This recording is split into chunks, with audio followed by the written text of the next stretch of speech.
예, 그러면은 마케팅 조사론 수업을 계속 하도록 하겠습니다. 아까 제가 이야기 드렸듯이 이제 CJ 같은 경우에 바로 제가 최종적으로 보여주려고 했던 부분이 바로 이 페이지입니다.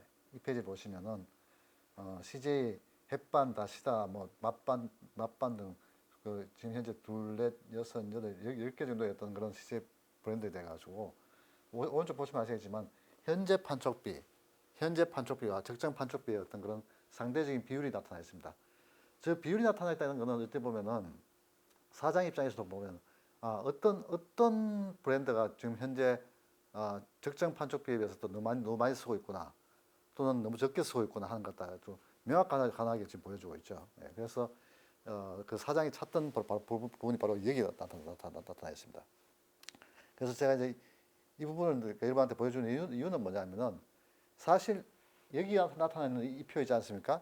이 표 만드는데 어려운 건 하나도 없습니다. 회귀 분석도 보면은 아까 제가 얘기 드렸습니다. 회귀 분석도 이거 있죠.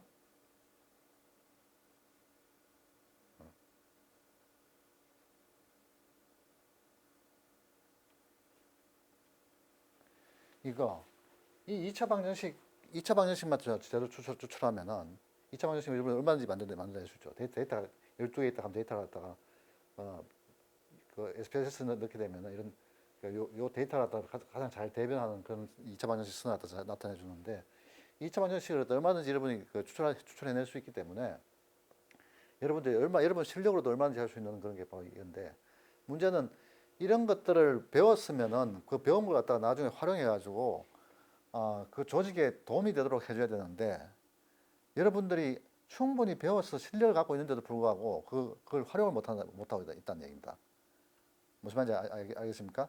제가 사실 여러분한테 지금 보여주는 이 표는 뭐냐면은 아까 내가 여러분한테 보여준 이 표 있지 않습니까? 그죠? 이 표는 이 표를 만들어내는 데 있어서 그 이 표 한 장의 어떤 표를 만들어내는 데 있어 가지고 인풋이라는 게 뭐 사실 그 2차 방정식 뭐 이게 오목함수 뭐 그 정도 어떤 그런 수학적으로 봤을 때 그렇게 아주 복잡한 그런 것도 아니고 여러분이 충분히 할 수 있는 그런 건데도 불구하고 여러분들이 이런 거 갖다 못 해가지고 그죠? 사실 그거는 뭐 여러분만 비난할 문제도 아니죠. 우리 현재 경영 컨설팅 뭐 하는 그런 사람들도 이 짓을 못 하고 있어요. 현재 보면은 이 짓을 충분히 할 수 있는 그런 능력이 있음에도 불구하고 이 짓을 못 하고 있습니다. 그래서 여러분들이 그러니까 우리 그 뭐라 하나 BM의 어떤 그런 그 능력이라는 게 어떻게 보면은 그러니까 여러분들이 학교에서 배운 것만 잘해가지고 그걸 갖다 적용을 잘 잘하더라도 얼마든지 경영 관리적인 측면에서 여러분뿐만 아니라 여러분 사장의 어떤 그런 경영 관리 능력을 갖다 높여줄 수 있는 그런 여지가 있다는 것 같다 내가 여러분한테 보여주려고 내가 이걸 여러분한테 보여주는 겁니다. 자, 그래서 내가 이걸 보여주는 이유가 뭐냐면 이거 보면 아시겠지만은 회귀 분석을 사용한 거죠. 그죠? 비선형 회귀 분석을 사용한 겁니다. 그죠? 그래서 비선형 회귀 분석을 갖다 데이터를 통해서 잘 추출해가지고 그걸 이용해가지고 브랜드별로 적정 판촉비와 현재 판촉비를 비교할 수 있는 그런 관리적 시사점을 제공하는 거죠. 무슨 말인지 알겠습니까? 그래서 이렇게 생각하면은 여러분 일반적으로 회귀 분석이라는 게 선형 회귀 분석입니다. 선형 회귀 분석인데 선형 회귀 분석, 비선형 회귀 분석 상관없이 이것도 잘 이용하게 되면은 얼마든지 기업에 있는 관리자들한테 사장한테까지 여러분들이 중요한 어떤 그런 정보를 제공할 수 있는 여지가 있는데도 불구하고 여러분들이 그걸 모른다든지 또는 사용할 줄 모른다든지 이런 한계로 인해 가지고 사용을 못 하고 있다는 건 사실 참 애석한 일이라는 생각이 듭니다. 자, 그래서 일단 요거는 여기서 끝내고 선형 회귀 분석으로 돌아가가지고 회계 분석에서 여러분들이 수행해야 될 몇 가지 체크해야 될 어떤 그런 중요한 포인트를 몇 가지 이야기 드리도록 하겠습니다.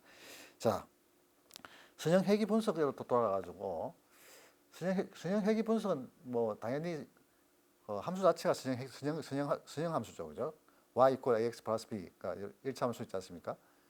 y equal ax 플러스 b라고 b가 해가지고 y equal ax 플러스 b라고 해가지고 여러분들 1차 함수 식을 알 수 있을 것 같은데 이 이차함수는 거기다 x에다 x제곱까지 더해가지고 이차함수가 듣는 건데 그래서 얼마든지 여러분들이 수식을 옛날도 봐왔고 지금도 보고 있는 그런 시기라고 생각을 할 수가 있어요. 근데 이제 여러분 회기 분석을 갖다가 할 때 몇 가지 신경을 써야 될 게 있는데 그 몇 가지 신경 써야 될 부분에 대해서 이야기 드리도록 하겠습니다.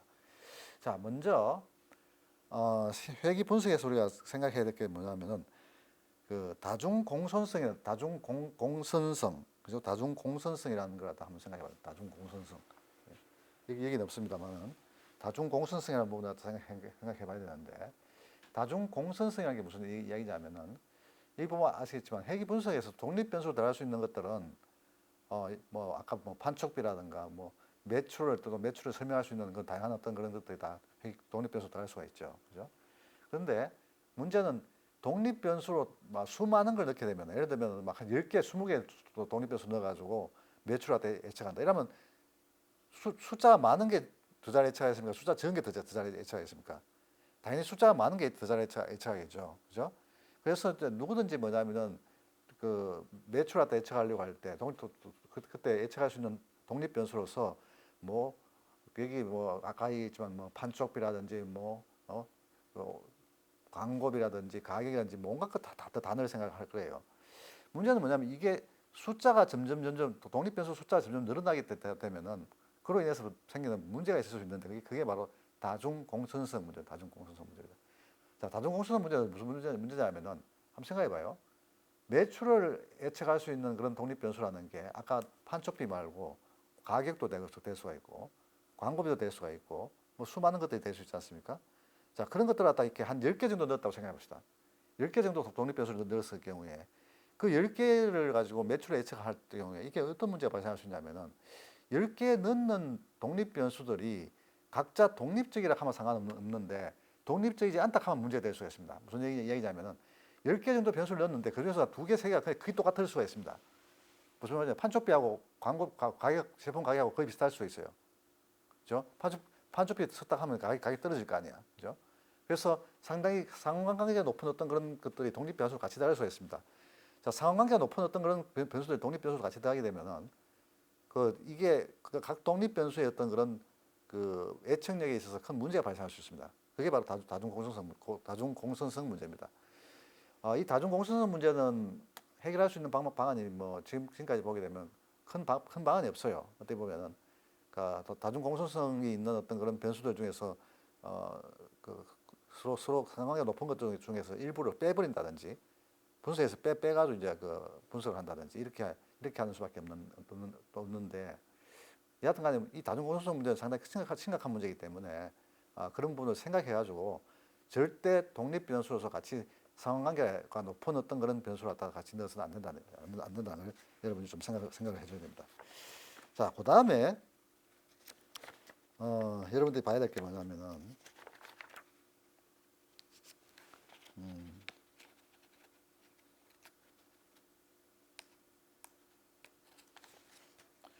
426페이지 한번 보십시오. 자, 426페이지 보시면은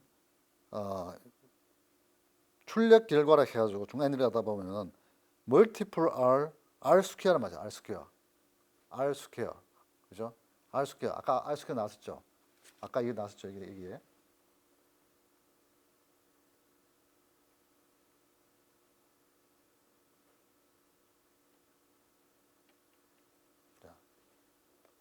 r 스퀘어 얼마입니까? 0.8525, 약 85%입니다. 즉 매출의 약 85%를 여기 넣는 독립변수 판촉비가 설명을 해준다는 얘기입니다. 그러니까 전체 회기식의 설명 정도를 나타내는 게 바로 R스퀘어입니다. 무슨 말인지 알겠습니까? 그래서 R스퀘어는 맥시멈 1이고 미니멈 제로입니다. 제로하고 1 사이인데 그 1에 가깝다는 얘기는 그게 완벽하게 설명력이 있고 이게 1이라는 얘기는 무슨 얘기냐면 그 데이터 포인트가 전부 다 이 회기선 선상에 다 놓이는 겁니다. 무슨 말인지 알겠습니까? 여기 보십시오. 여기 보시면은 이 데이터 포인트 있지 않습니까? 회계선 있죠. 그게 같이 가죠. 그죠? 예. 그래서 이게 0.85라는 게 뭐냐면 거의 같이 가는 정도의 어떤 그런 가깝기 때문에 이게 R스퀘어 0.85 나오는 겁니다. 그래서 이게 R스퀘어 값이 이제 중요한데 보통 R스퀘어 값이 얼마 정도 나오냐면은 0.4도 잘 안 나옵니다. 보통 보면은 예, 그러니까 점사라는 게 무슨 얘기냐면은 뭐 독립 변수 뭐 종속 변수를 해가지고 이렇게 회의 시간 갖다 이렇게 설정했을 경우에 R 스퀘어 값이 얼마 나오냐를 계산해 보면은 우리 사회과학 같은 경우는 자연과학은 좀 달라요. 자연과학은 그래도 좀 더 이게 숫자가 높은 경우가 많은데 사회과학 같은 경우는 이게 숫자가 상당히 낮기 때문에 0.4 정도 됐다 하면은 이거는 상당히 높은 겁니다. 예, 상당히 높은 거기 때문에 우리가 보통 보면은 0.4 정도 된다 하면 거의 이거는 뭐 acceptable 한 그런 수준이 아니냐. 그렇게 보고 있는데 여하튼간에 0.4 정도 이상의 어떤 그런 수준의 어떤 R 스퀘어 값이 상당히 높다는 것 같다. 좀 인식을 해주시면 좋겠다 싶은 생각이 듭니다. 자, 그 다음에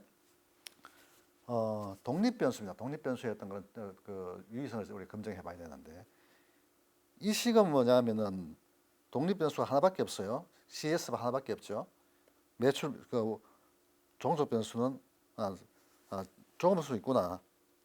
그 매출액 종속 변수가 매출액이고 독립 변수가 종합 변수 CS 이 두 개 있죠. 근데 이게 종합 변수가 NCS가 이게 NCS가 CS가 없네. 이게 밑에가 그 CS, NCS인가? 이게 자 여하튼간에 요거는 요 다음을 한번 보도록 요 다음 보면 알 수 있는 이게 뭔가 잘못된 것 같은데